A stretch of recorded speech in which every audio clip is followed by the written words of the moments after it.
প্রত্যক্ষ পদ্ধতিতে আমরা দেখতে পাই সিগমা ইজ ইকুয়াল টু হচ্ছে root of summation of x square divided by N minus summation of x divided by N all square.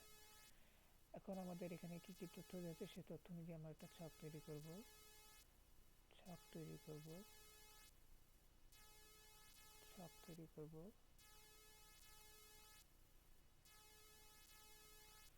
এখানে থাকবে আমাদের হচ্ছে এক্স, এখানে থাকবে এক্স স্কোয়ার, 2 3 4 5 6 7 8 9 10 এবং 11টা ঘর লাগবে আমাদের। তো দেখা যাক এক্স এখানে ধরা কত 48 37 42 36 38 41 46 35 41 40।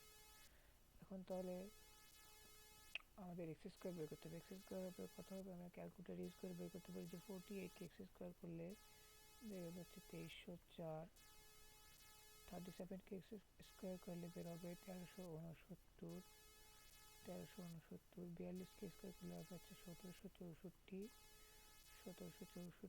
এবং 1296, 36কে 38কে যদি স্কোয়ার করি বের হবে 1444,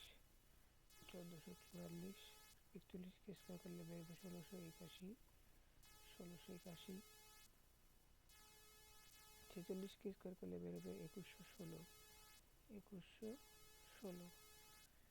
এবং 35কে স্কোয়ার করলে বের হবে 1225, 41কে স্কোয়ার করলে বের হবে 1681, 40কে স্কোয়ার করলে বের হবে 1600। এখন আমরা দেখতে পাই summation of x is equal to 404 এবং সামেশন অফ এক্স স্কোয়ার আমরা সূত্র থেকে পাই summation of x square is equal two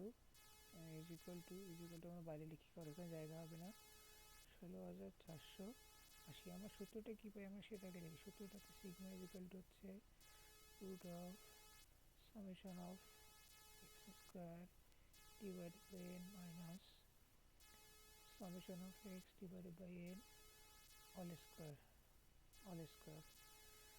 তো আমরা এখানে যদি মান বসিয়ে পাই এন হচ্ছে আমাদের গণসংখ্যা, তাই না, বা এন হচ্ছে আমাদের গণসংখ্যা, বা হচ্ছে কতগুলো সংখ্যা দেওয়া আছে, কতগুলো সংখ্যা নিয়ে আছে সেগুলোর সংখ্যা হচ্ছে এন। তো এন হচ্ছে আমাদের কত, 10।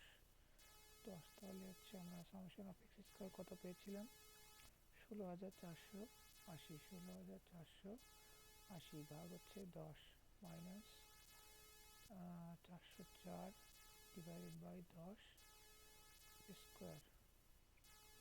তাহলে এটা আমরা যদি সমাধান করি তাহলে আমরা পাবো 3.98। 3.98